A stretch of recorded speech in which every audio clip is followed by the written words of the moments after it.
It's Tuesday, the 31st of March. From the MEN newsroom, this is Channel M's lunchtime news, and these are today's headlines. Up for sale, claims a mole at Parliament's giving out details of MPs' expenses as it's revealed how much has been claimed around here. That's not including her salary. My God of Almighty. Can we all have that? Also coming up, a lucky escape for the train driver hit by a brick while at the controls. I fell against the door.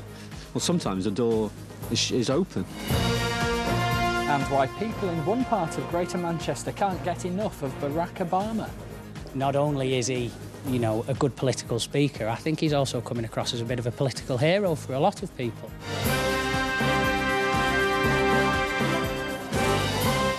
Good afternoon. First this lunchtime, officials at the House of Commons are searching for a suspected mole who's been leaking details of MPs' expenses. It's claimed the list's been put up for sale for £300,000.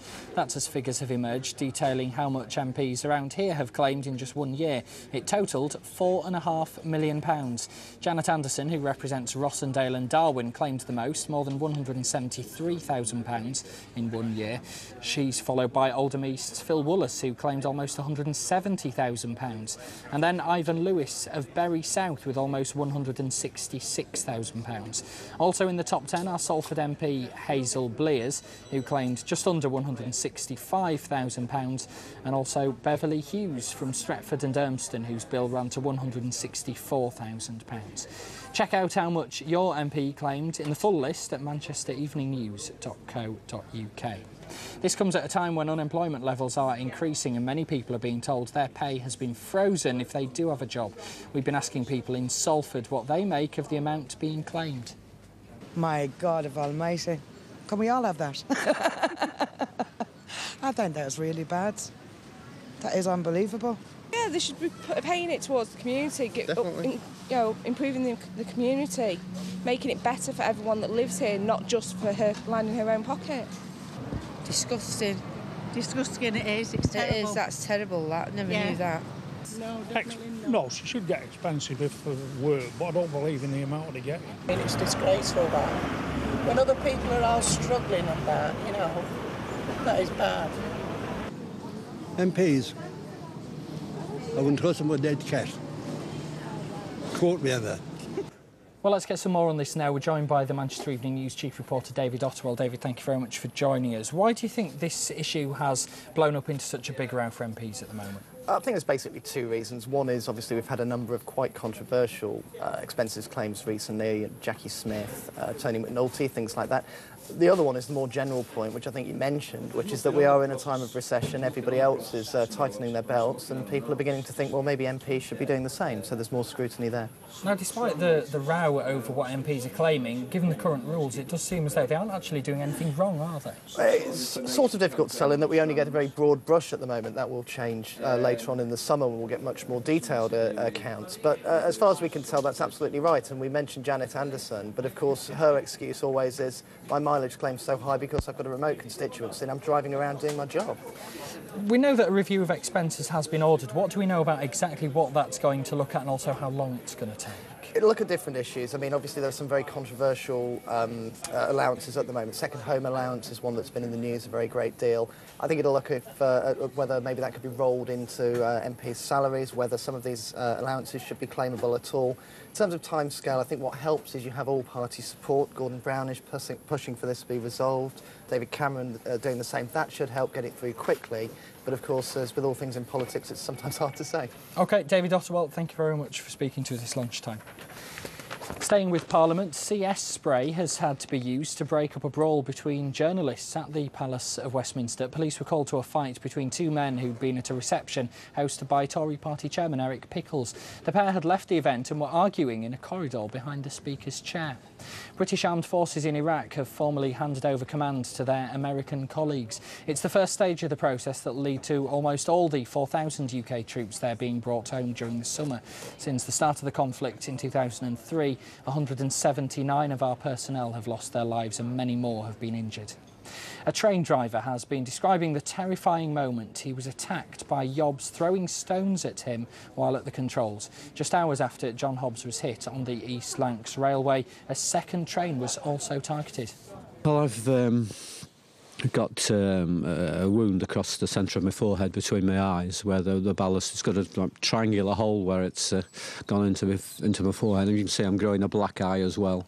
And I'm quite badly shaken up, really. Volunteer steam train driver John Hobbs knows it could have been worse. Blindness or even death could easily have been the result after his train and one other were attacked by stone-throwing yobs on Sunday night. Both of these attacks happened on this stretch of the railway line between Heywood and Bury. They happened about 5 hours apart from each other, but the earlier attack happened at about 25 to 5, and controlling the train at that time was 61-year-old John Hobbs. Now, it's thought that at some point, that as the train came through, there was a group of 3 youths off to the side, and one of those youths is understood to have picked up a stone and hurled it at the train. I fell against the door. Well, sometimes the door is open on some occasions because it's so hot on a locomotive. I was lucky the door was closed and fastened, otherwise I'd have fallen off. Fortunately, an instructor was in the cab at the time of the attack, and he took over. The stone throwing is becoming a more common occurrence, particularly on our line between Bury and Heywood, and it is something that we are starting to become deeply concerned about, and this incident obviously highlights that concern. Police are investigating, but meanwhile, despite what's happened, John Hobbs remains keen to get back in the driver's cab. Kevin Duffy for Channel M News. Medical experts say a new 5-in-1 pill could halve the risk of heart attacks and strokes. The new tablet, dubbed the Magic Bullet, has been successful in trials in India, where it's been found to cancel out some of the problems caused by high blood pressure, obesity and smoking. Our medical expert, Dr Binod Genair, told Byron and Nikki on this morning's breakfast show a little bit more about how it works. The idea was introduced about 6 years ago in a BMJ article in 2003 that we could make a polypill with a number of ingredients that would reduce your risks of developing heart attacks and stroke, cardiovascular disease. It contains aspirin, a cholesterol-lowering drug, a couple of blood pressure-lowering drugs, and the theory is that, you know, most people who sort of are high risk, who've been identified as being high risk for cardiovascular events, are on a combination of these medicines anyway. So, but we miss a lot of people who don't have risk factors, who have heart attacks. We miss them because we don't identify them as being at high risk. And if you give everyone this pill, it lowers everyone's risk level. That's the theory behind it. There was always questions regarding its safety, but there's been a study published in The Lancet, this is where this has come from, which says it is safe and it is effective. But what does that mean as a cost to the NHS, though? Because we're talking about giving this out to everybody who fits a certain age bracket. The criticisms are, one, that it will be expensive, despite the fact it's cheap. Mass medication will be expensive. Are we medicalising life, you know, giving everyone a medicine that enables them, maybe some people, to think they can do what they want because they're taking this medication every day? Needs more research on its safety and efficacy. And the constituent ingredients, does one size fit all? Maybe some people need more of one drug, less of another. Police investigating the murder of a doorman in Rusholme early on Sunday morning have arrested another 7 men. They're already questioning an 18-year-old man over the death of Khalil Rafiq. He was repeatedly stabbed on Birchfields Road. The 7, who are all in their 20s, are being questioned on suspicion of murder and attempted murder. A schoolboy from Wigan has been beaten up and robbed by a gang of 4 thugs who only got away with £1 and his mobile phone. The 14-year-old was waiting at a bus stop in Aspel when he was approached by youths who pushed him to the floor and repeatedly hit him. 3 of them were wearing hoodies. Police have described what happened as an appalling example of extreme bullying. A report's out criticising Manchester Airport. A survey of customers has highlighted complaints that there aren't enough signs and flight details inside Terminal 1. Bosses there say the research was done during building work, which caused disruption.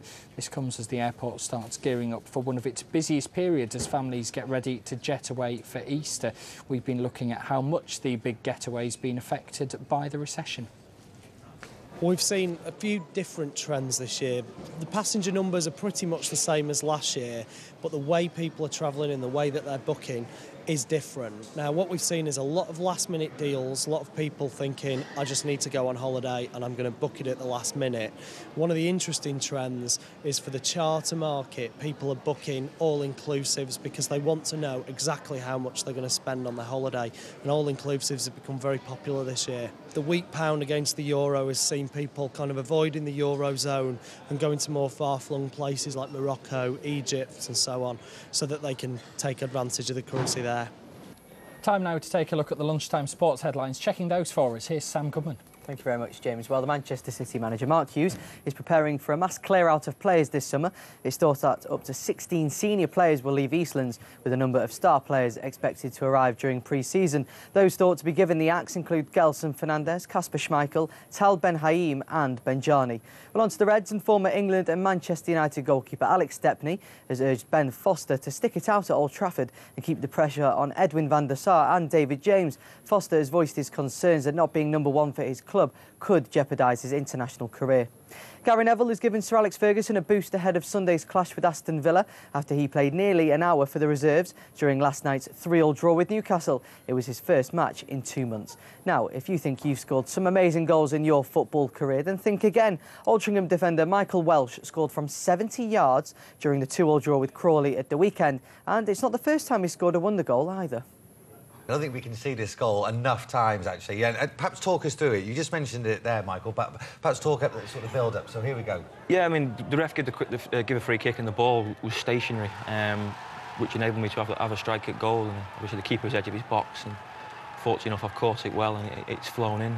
As you can see, I get mobbed by the lads. I've been known over the last few years to score some spectacular goals. Fortunate enough, I've been able to kick a ball a long way since I was a young boy, so I took full advantage of it.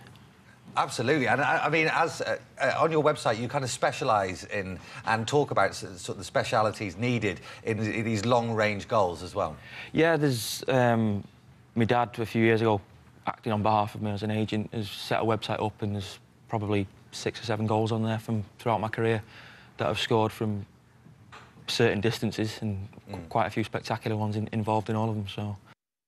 Keeping with football, Macclesfield are away at Lincoln tonight. The early team news we have is that Francis Green faces a late fitness test, and Isaac Reed, Ricky Baines and Sean Hesse are all doubtful. Well, on to Speedway, and last night the Bellevue Aces defeated Glasgow 68-26 in the second leg of the challenge match, and for Stockport's James Wright, it was a dream return after being unbeaten by a Glasgow rider in 5 matches. Overall, they took maximum points from 12 of the 15 races.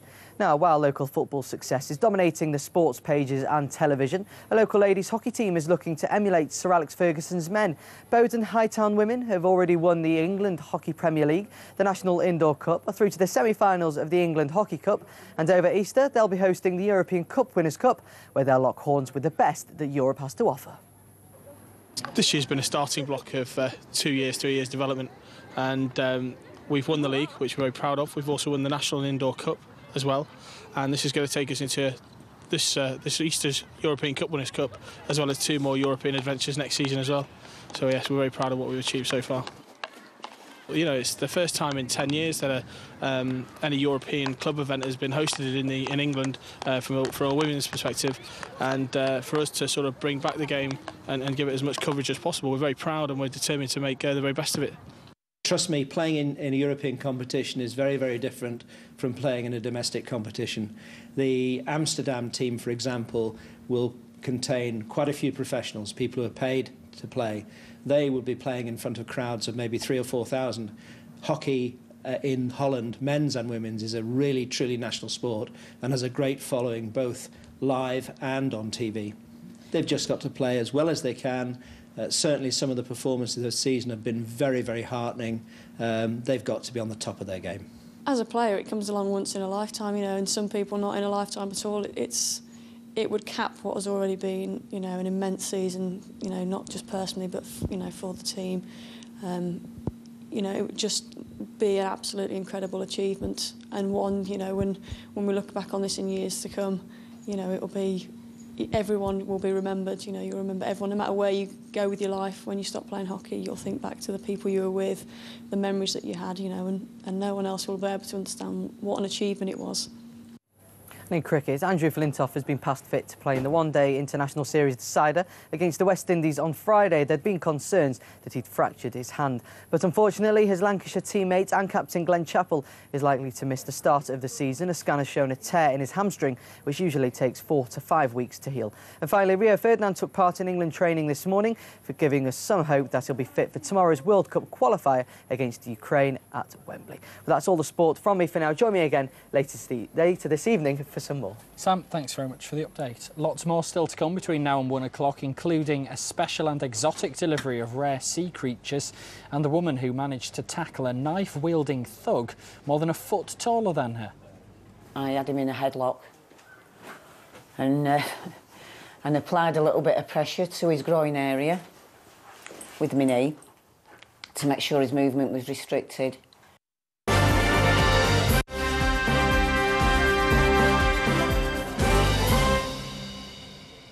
Welcome back to Channel M's Lunchtime News. Don't forget, all our reports are always available online at channelm.co.uk. Log on now to see how an undertaker has come to the rescue of an elderly man who thought he'd lost the cash put aside for his funeral.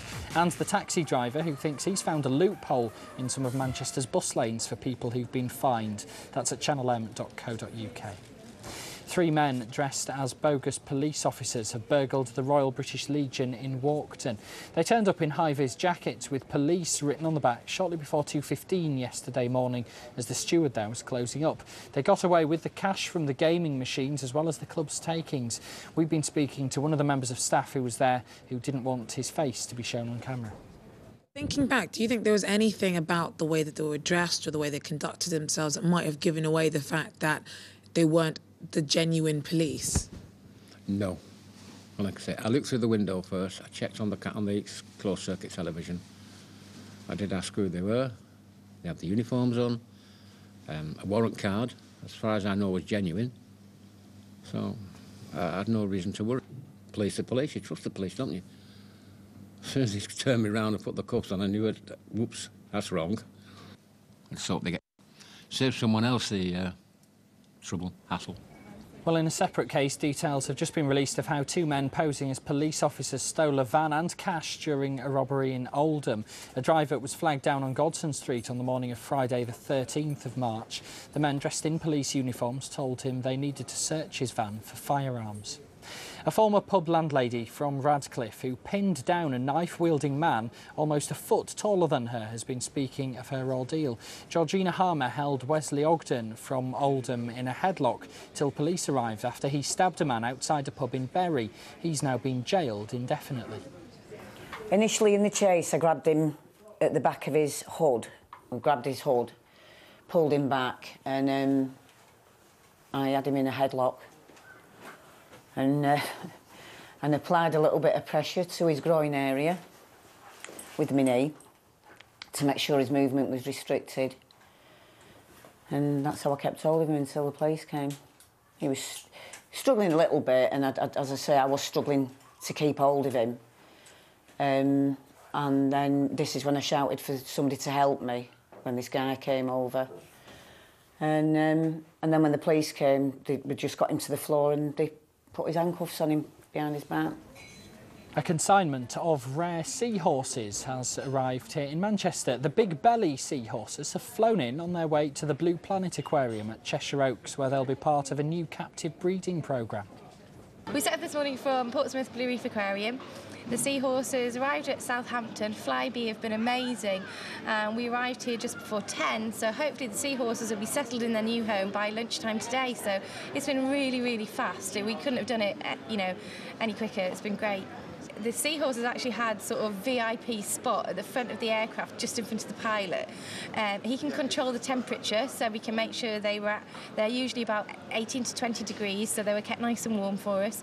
And the speed was just amazing. It was really, really efficient, really good. So they're all individually packed in separate bags, which we then got in a polystyrene box that was sealed, again to help regulate and control the temperature. And we've just had a little look at them. They look fab. They look really great. Now, Barack Obama flies into the UK later for his first visit since taking over at the White House. The US president's here for the G20 summit in London, but ever there with the exclusive, our reporter Ben Bland has already caught up with him, sort of, at a warehouse in Ashton-under-Lyne. He's famed for his speeches, but this Barack Obama won't be saying a word because he's made of cardboard. A company in Tameside began selling these figures in November, and since then they've sold nearly 500, making it one of their most popular ever products. Oh, we were really surprised. It's compared to, say, President George W. Bush, we used to sell maybe 1-2 cutouts a month, whereas Barack Obama, when we launched him in November, we just started selling 10s, 20s, 30s. It's been really, really popular. We've sent some to France, some to Germany and some to Ireland as well as selling them in the UK. And what's the biggest bulk order you've had in one go? We've sent 100 to Ireland in one shipment just to one customer in Ireland, which was amazing, really. Why do you think they're so popular? I suppose it's just reflecting maybe people wanted such a change after George W. Bush, and not only is he, you know, a good political speaker, I think he's also coming across as a bit of a political hero for a lot of people. So I think that's driving it. It's very surprising. Another cutout that's popular at the moment is Charles Darwin. They've sold around 200 of him. Meanwhile, Doctor Who continues to be a bestseller, as does Ronald Reagan. Each character will set you back around £30. But if they were surprised by the demand for President Obama cutouts, just wait until they begin stocking this one. Ben Bland, Channel M News. Well, I'm not sure there'll be quite such demand for those. Don't all queue at once. Time for a look at the weather now. Checking the forecast for this afternoon and the rest of the week is Michelle Eagleton.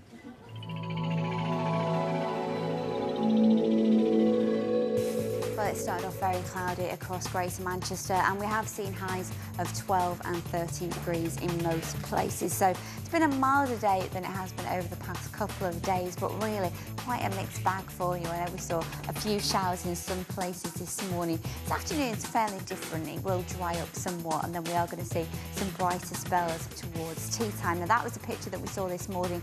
Very, very cloudy indeed, and it did plague us till about midday. And then, as I say, a change is in store for the majority of the afternoon.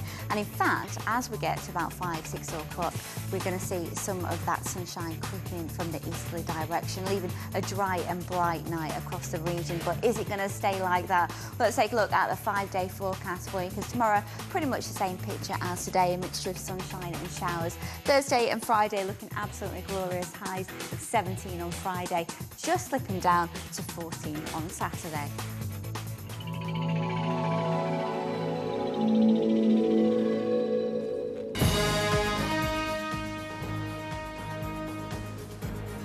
This is Channel M. Our top stories. Claims that a mole is offering to sell details of MPs' expenses are being investigated. It follows reports details of their claims have been offered for sale at the House of Commons for £300,000. Coming up on the evening news at 5 o'clock tonight, we'll be getting the thoughts of our political pundit, Dr. Jim Hancock.